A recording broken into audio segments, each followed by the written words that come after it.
like going to surf yourself paranoid?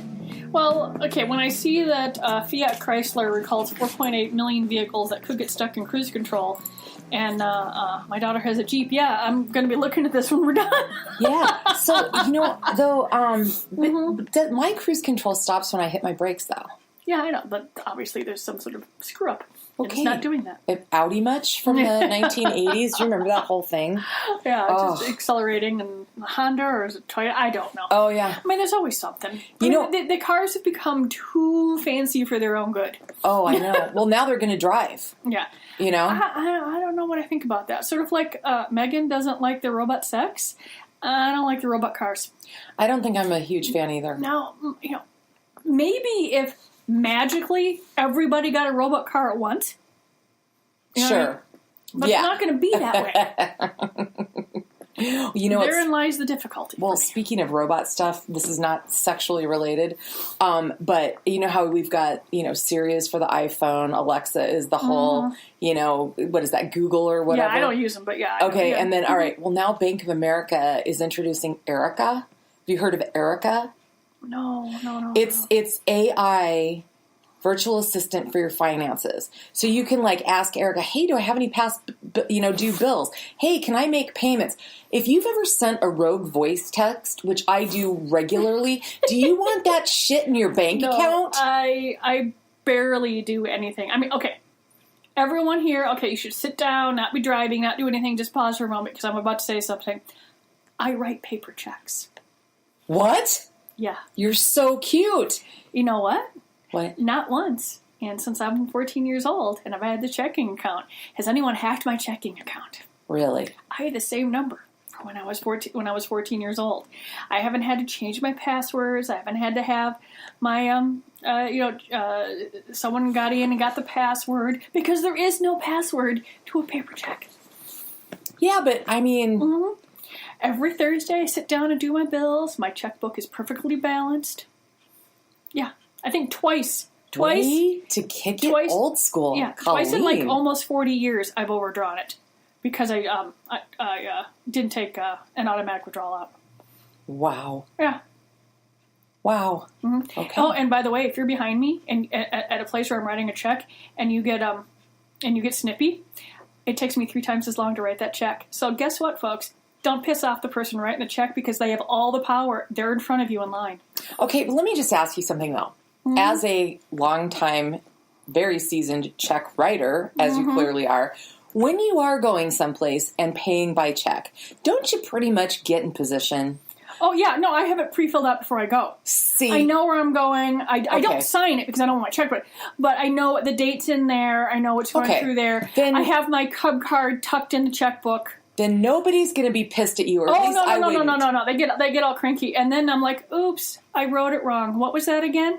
And I look right at them. Okay, because with me, the pretending, oh my God, I have to pay for this, and then search through your bag. Right. Yeah, that's the annoying part. But the thing is, I've seen people do that. Where's my credit card or debit card? What do I want to use? Yeah. I mean, the chip. I mean, believe me. There's more people pressing the wrong damn buttons with their PIN numbers than there is writing damn check. I know. It just slays me how unaware when they get up there. It's like after all of this time that they've been standing there picking their nose, it's like, oh, I guess maybe I'll begin now fishing for my wallet inside of a purse that's about the size of a body bag. Yeah. I even have the bags. I open up bags. I put 4 bags in my cart, and I put stuff on the conveyor belt. Start off with heavy stuff, then medium, then light stuff, then heavy stuff, medium, light stuff, so that I can, I don't have all of the canned goods going down at once. Oh, nobody has a right to bitch at you. That's just wrong. But I'll look right at them. Yeah, cool. It's fun. Cool. I know. So, I just want to note that there is. We'll put this up on Great Northern Sexcast, but the Diaries of Sex Addicts and Experiences, and they talk about their obsession. And there are some experts, Colleen, we've talked about this, that don't recognize the disorder, and they think it's just an excuse for promiscuity. Sufferers are adamant that it can have the same hold on your life as drugs and alcohol. Have you ever said whether or not you believe that sex addiction is real? you see, it's compulsive behavior. And if you can be OCD, maybe it's just obsessive compulsive behavior with sex and not really which is sort of like an addiction. That it's behavior that you have a difficult time controlling. If you want to control it. It can be gambling or drinking or shopping or eating. People don't have any problems with that. Why would sex be any different? Right. Honestly. Right. It's an interesting article. And there's one woman who's a happily married 30-year-old. Her only problem is that she has to go and masturbate constantly. And so she has to deal with it. She's keeping a job and everything else. But, kind of freaky. A leading roboticist, this freaks me out, Megan. Okay. Megan believes that humans are just a couple decades away from marrying droids. But the prediction is for the year 2045. What do you think? Oh, I'm not saying you can't shack up with one, but we can't even figure out the simplest concept of privacy on an internet, or we can't keep up with just regular laws and the technology there is. Can you just imagine a Congress or a state representatives of Congress trying to figure out the rules for bearing a glorified freaking toaster? Because honestly, that's what it is. Yeah, pretty much. It's not, no, she's just having fun with headlines. Yep. Or did she have a book or an article or something, that she's trying to push? Because there's a book. Oh, okay. There's a book, Entering the Age of Living Intelligent Systems and Android Society. Actually, it's a paper. So, what? You're not going to marry the damn robot, but I mean, people have relationships with pillows with the faces printed on them. So why the hell not a much better looking robot? Just saying. Ain't going to be cheap. Yeah. So we got another kind of an interesting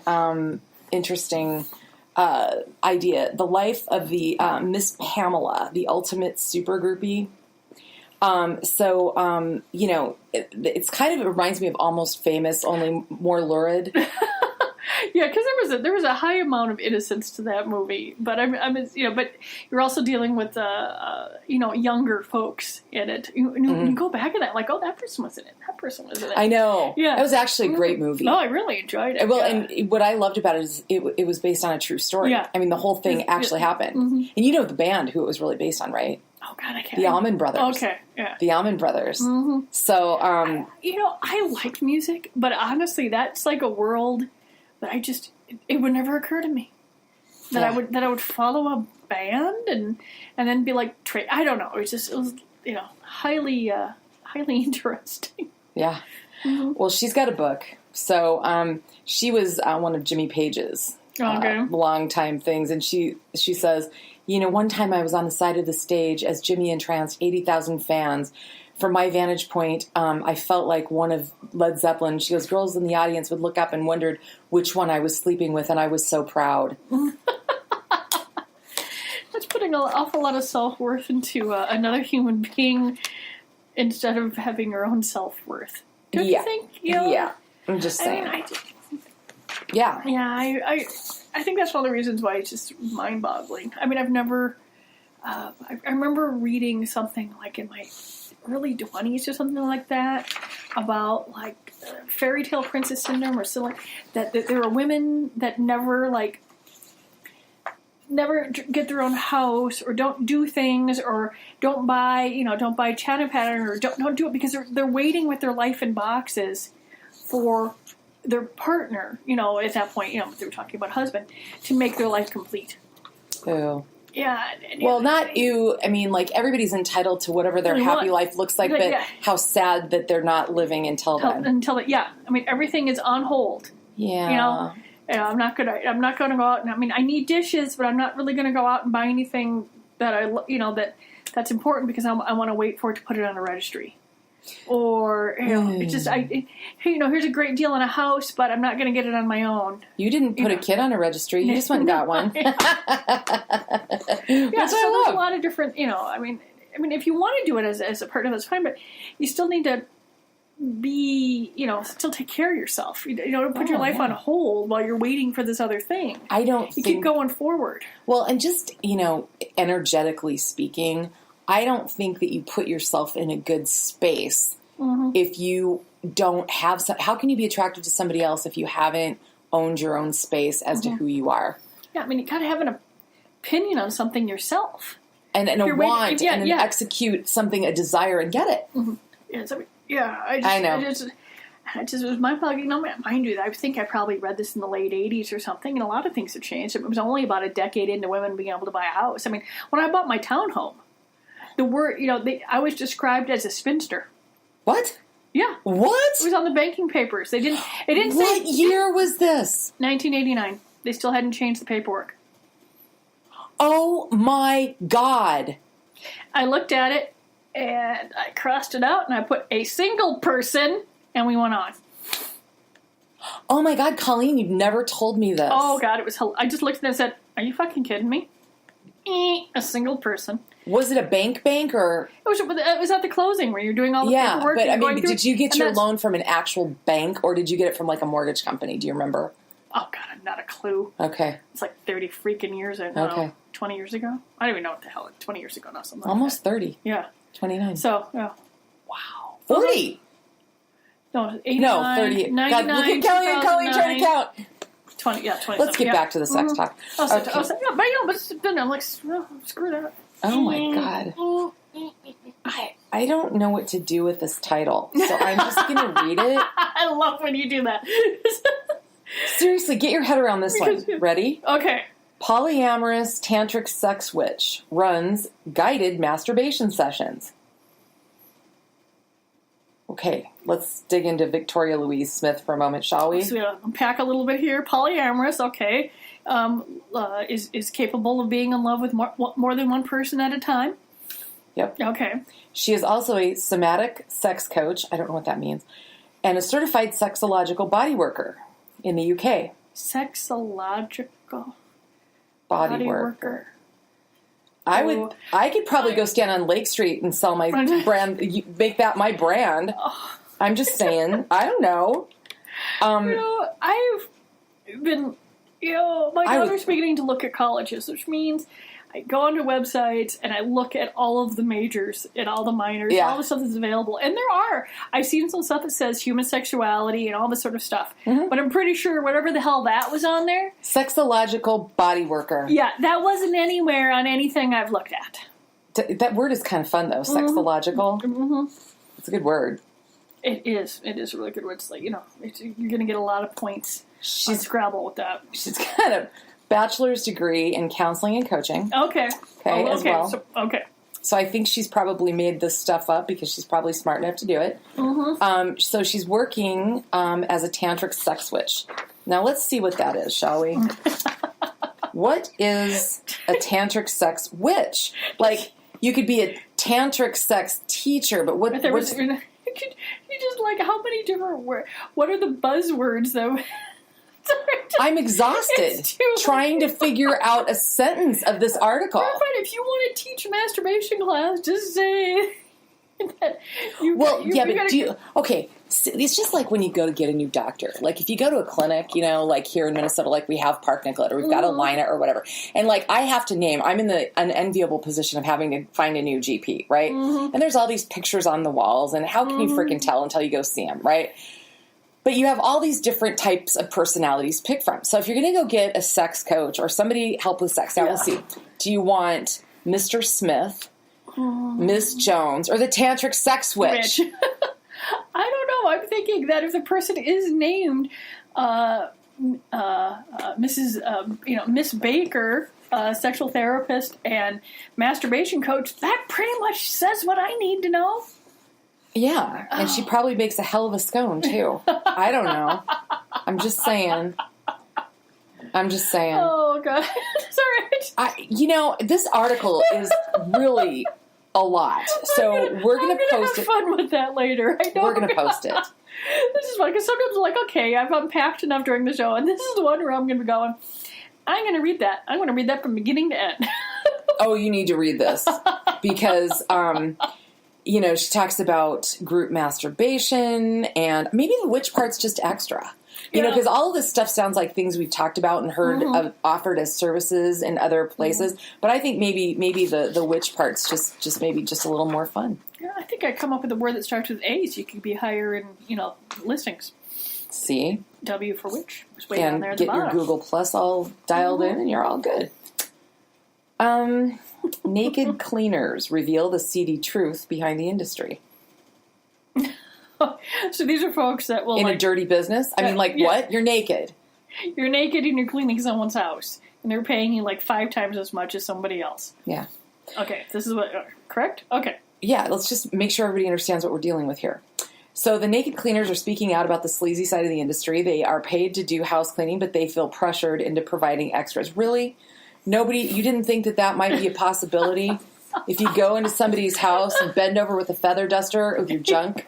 that nobody's maybe going to get any big ideas. I don't know. Yeah. Help me, Colleen. Yeah, I mean, they've got to realize that it's going to happen. It doesn't mean, that someone's going to ask. It doesn't mean it's going to happen. Mm-hmm. And the thing is, I'm assuming that they, when folks hire strippers, there's usually a bodyguard that goes with them. I'm hoping there's a bodyguard that goes with the naked stripper or the naked cleaner. Yeah. But there are chemicals that I'm working with. I don't care how natural they are. I still don't want them on my bits. I couldn't agree more. Yeah. I don't care how much 7th generation or whatever the hell it is you're using. I still don't want it on my bits. Yeah. No. Okay. Well, let me just add one more little wrinkle before we move on here. Mm-hmm. So this was an investigation.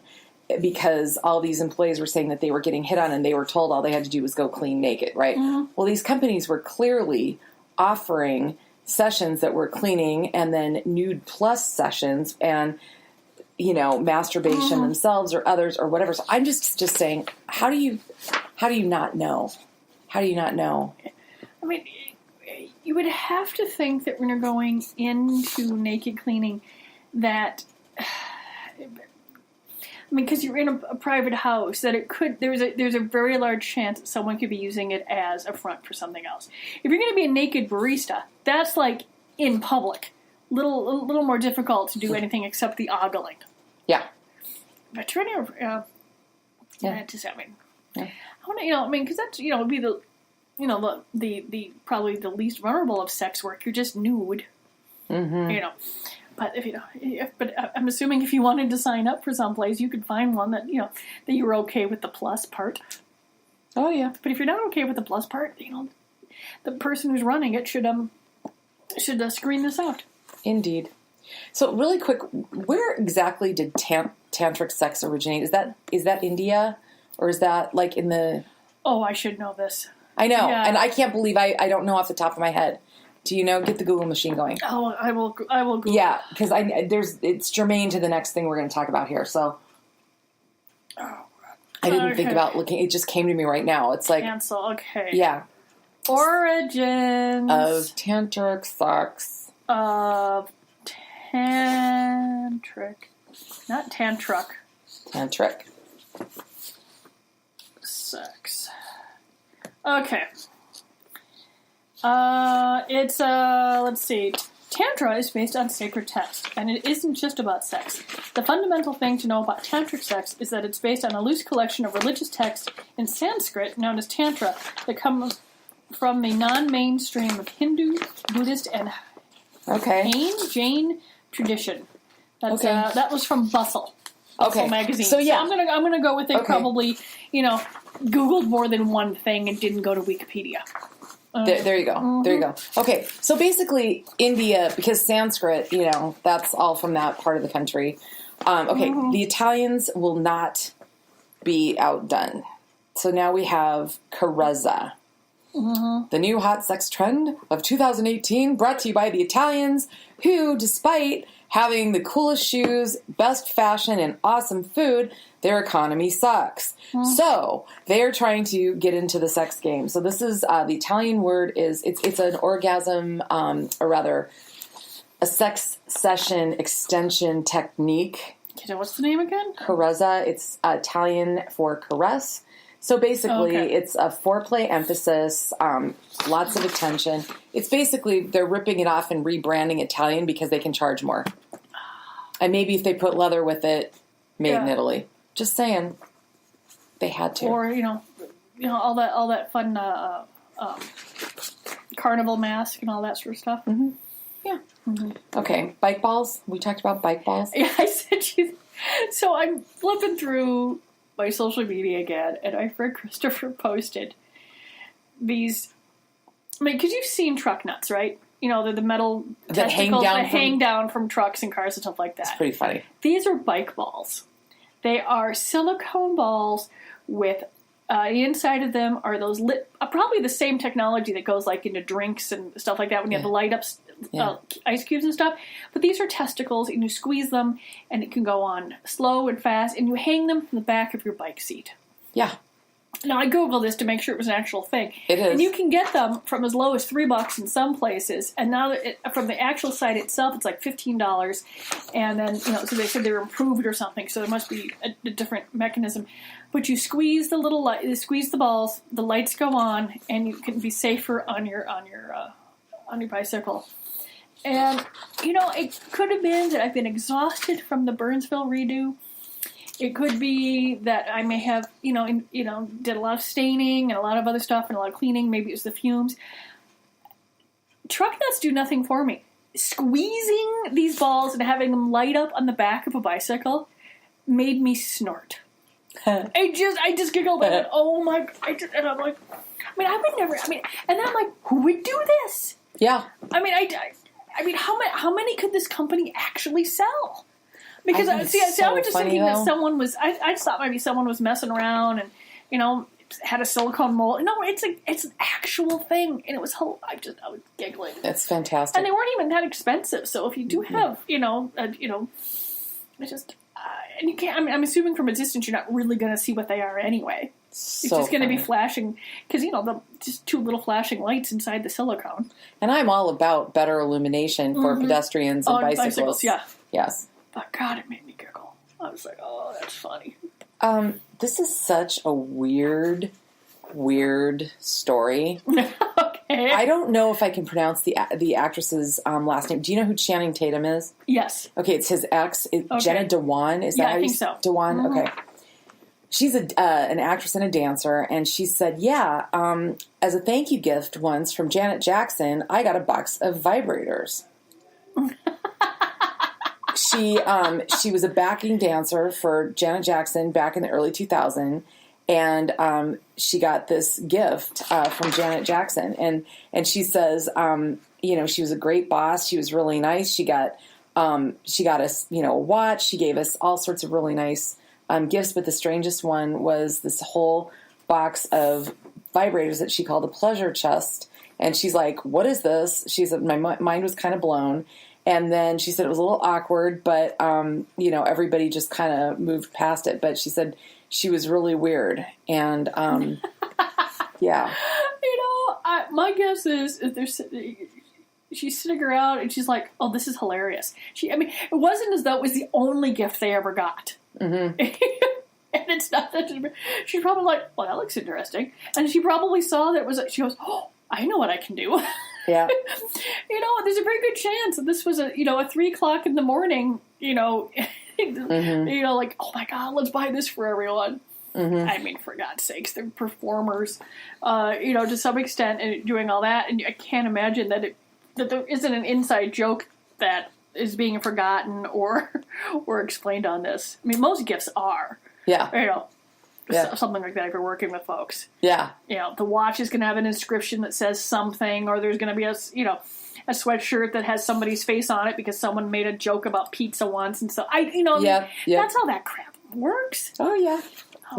It doesn't. I wonder what vibrators work. So this was like was in the 80s or 90s. 2000s, early 2000s, yeah. They could have been decent.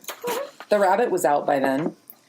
Yeah, I mean, there were a couple different versions all started coming out there. Yeah. Colleen has or Magic Wand. A trivia tour through the history of vibrators through the eyes of Colleen and crew, which you guys could do. Oh, by the way, I just have to tell the audience that I did get to go see the glass dildos. Oh, okay. We went after one of the shows recently and saw one. They're so neat. That was really, you always describe them like, you know what, I just can't get a visual on this. Let's go look at them. They're pretty cool. Just FYI. Yeah, they're clear Pyrex, type material, trademark. And they're just, they're beautiful. Yeah.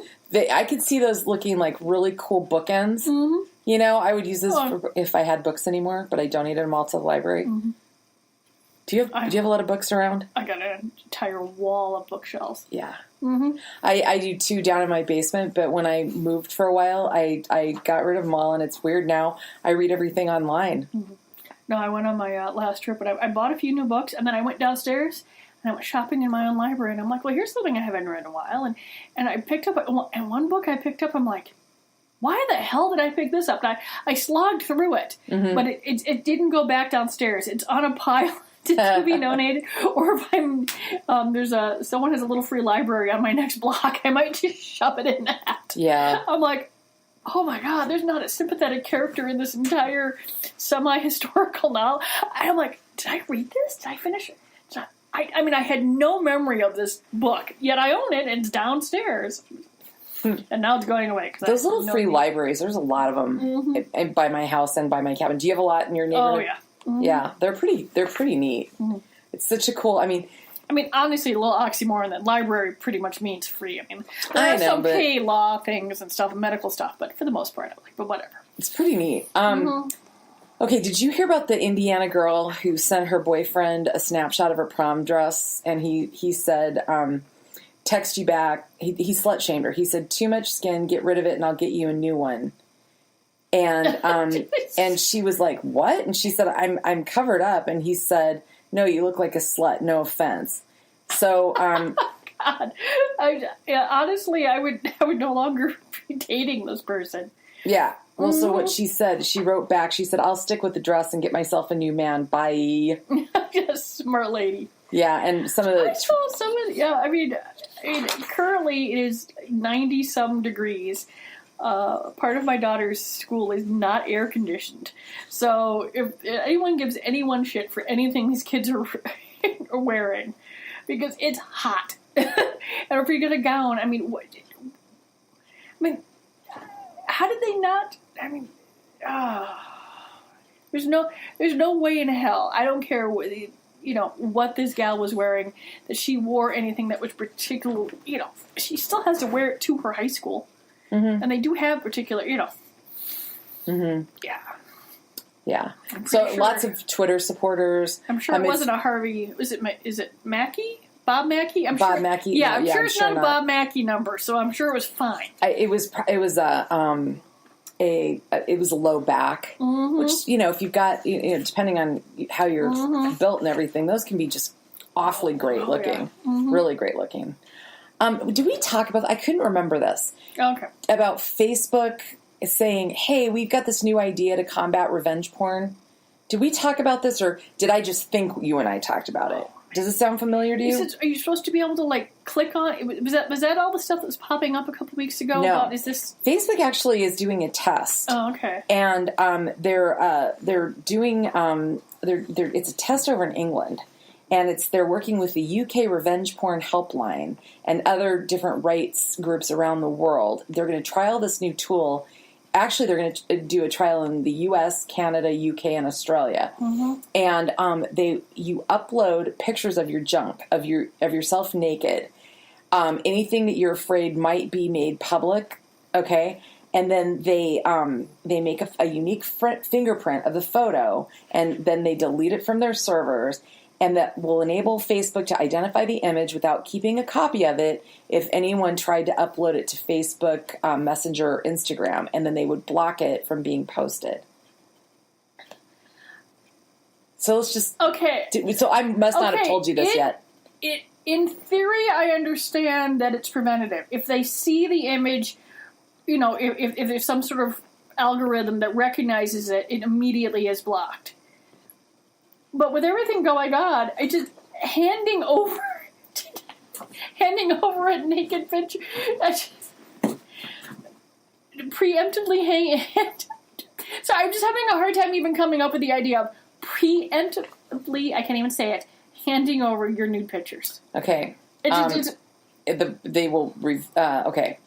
Facebook says any user who fears, this is the use case right here, that the images of themselves could be shared online can contact the Revenge Porn Helpline, submit an online form before being sent to a secure one-time upload link for the images in question. Then the report can be reviewed by one of the social network's handful of, quote, specifically trained members of the Community Operations Safety Team, i.e. somebody who likes to look at naked pictures, and then create that digital fingerprint, which will help keep it off of all services connected with Facebook. I mean, they do have a large reach. And, if this is...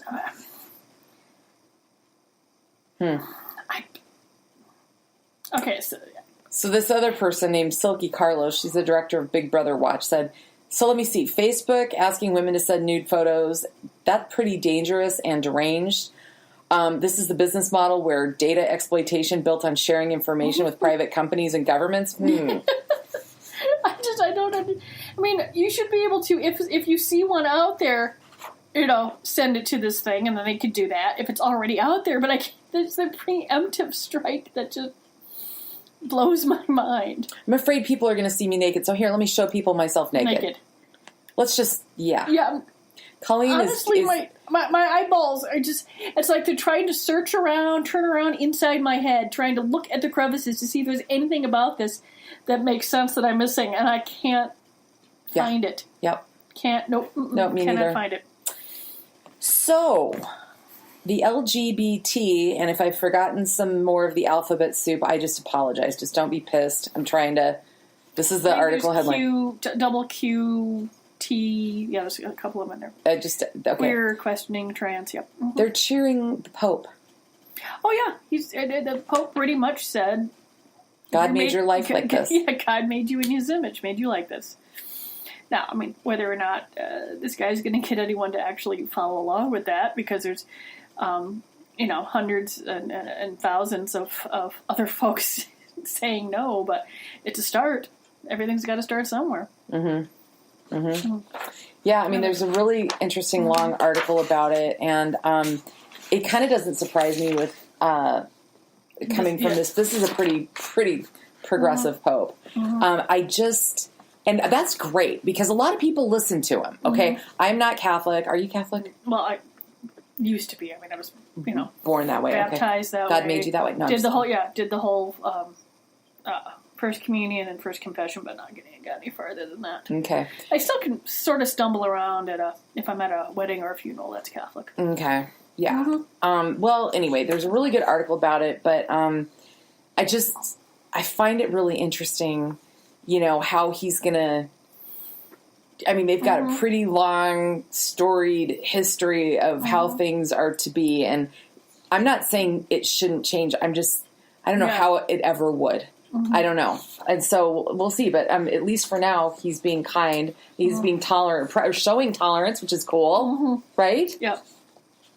I'm not Catholic, just so you know.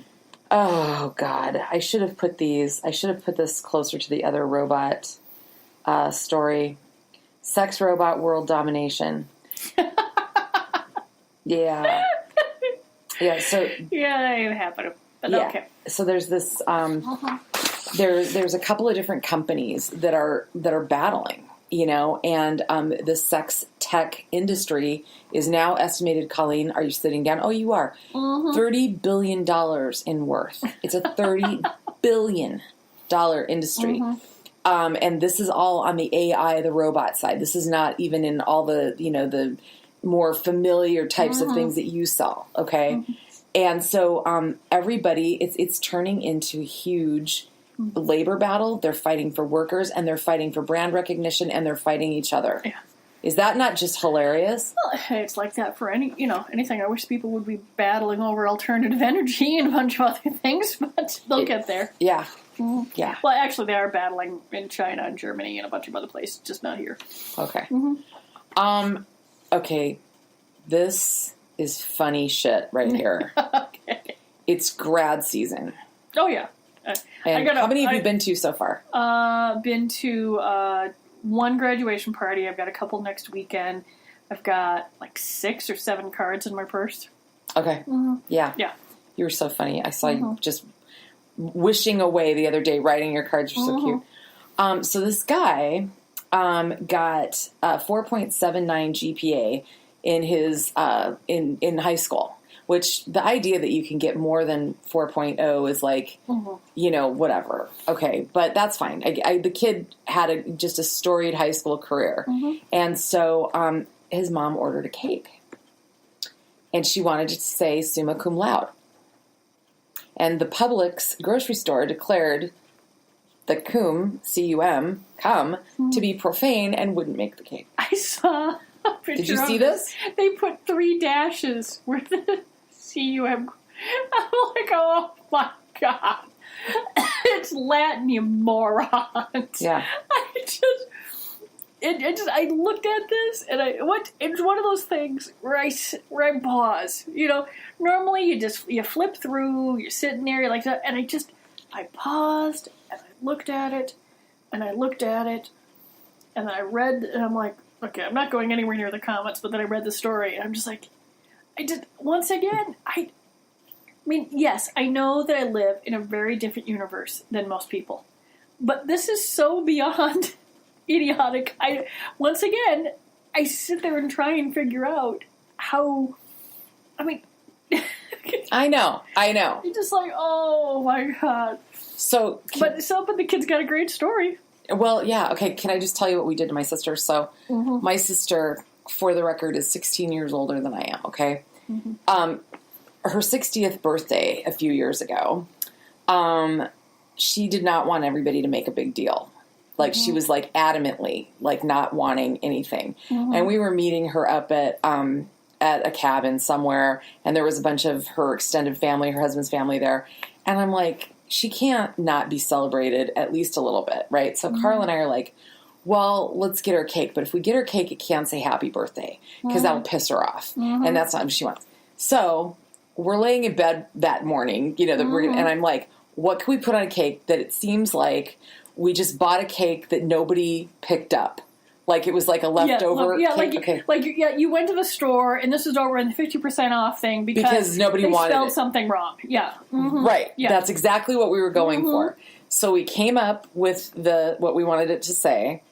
I called Byerly's in Minnetonka. And for those people who are not here in the great north of Minnesota, it's a very, it's a nice area. Oh, yeah. Yeah. And it's a huge store. Byerly's catered a grovel for us when I worked at the Renaissance Festival. They sent somebody out. We ordered 80 plus just whipped cream pies, no filling, so we could smack each other with it. Oh, yeah. A big, a grovel. They really, they have a good sense of humor. Yeah. They're an excellent company. This poor woman who had to take this order, she's like, what? And I'm like, I know. And I said, I promise this isn't a joke. I'm going to give you my credit card right now if you want it. She's like, okay, and I'm like, nope. And it has to be kind of ugly. Well, we don't do ugly cake. I know. That's Fred the studio dog. That's Fred the studio dog reacting to something that just went by the studio here. Sorry. He has a rooster bark. Sorry. And he's still growling. His little ears popped And that's the rooster bark. It's Liz. Liz is on the other side of the door. Auntie Liz. He was asleep. Yep. She surprised him. No, so we go to pick it up, and they're like, oh my God, somebody's actually... So now all the bakers are coming up. Who's ordering this cake? Okay. And it said, and we said, you got to make it look like green and weird and funky. Glad the rash cleared up is what we had him do. And but yeah, it was funny. We got interrupted, so the buildup was longer than I meant. Yeah, but it was pretty funny, and she didn't get mad and blah blah blah. Because it's your birthday, And as long as honestly, there should be cake. Yep. I mean, I'm actually rather fond of at least a week of birthday. Mm-hmm. I started that when I turned 30. Yep. There was a week of birthday, and I was going through there. But then again, my birthday's in July, right around the 4th, so it ends up being sort of like a week of birthday. My brother's is the 7th. Yeah, so it just by default, you sort of get a week of birthday. Yeah, yeah. Just on a final funny note, we're going to let the all the stories about the latest royal wedding, taper off, but this one was kind of funny. The Meghan Markle story, and there's so many things about her story from, beginning to end, and Prince Charles linking arms and walking her mom back down, and that was so pretty cute. Sweet. It was pretty cute, and just the idea of her standing outside the gates of Buckingham Palace as a child looking in, and now she's like part of the royal family. They have noticed a spike in women joining sugar baby sites, hoping to find, say it with me, Prince Charming. The wedding dress shop near me, less than a week, has a duplicate dress hanging in the window already. Hey, she got a coat of arms today, and it was delivered to her, not her dad. So breaking even more tradition. Oh my God! Yeah, she got her own coat of arms. Well, that's quite. But I'm driving by and I look over and I'm like, that wasn't there yesterday. I think it went up on Thursday, so less than a week. Whatever. I mean, they must have been cutting 15 minutes after she got out of the. They were drying. They were sitting there drying after they got out of the car. Oh my God, that is so funny. Well, have a lovely rest of the day. It's a beautiful, steamy time right now. Yeah, this past weekend, I think this is going to go on the air after Memorial Day. It's going to be warm. It was warm here, I'm assuming, in Minnesota. Oh, yeah. So this whole week's going to be, so everyone stay cool. Stay cool.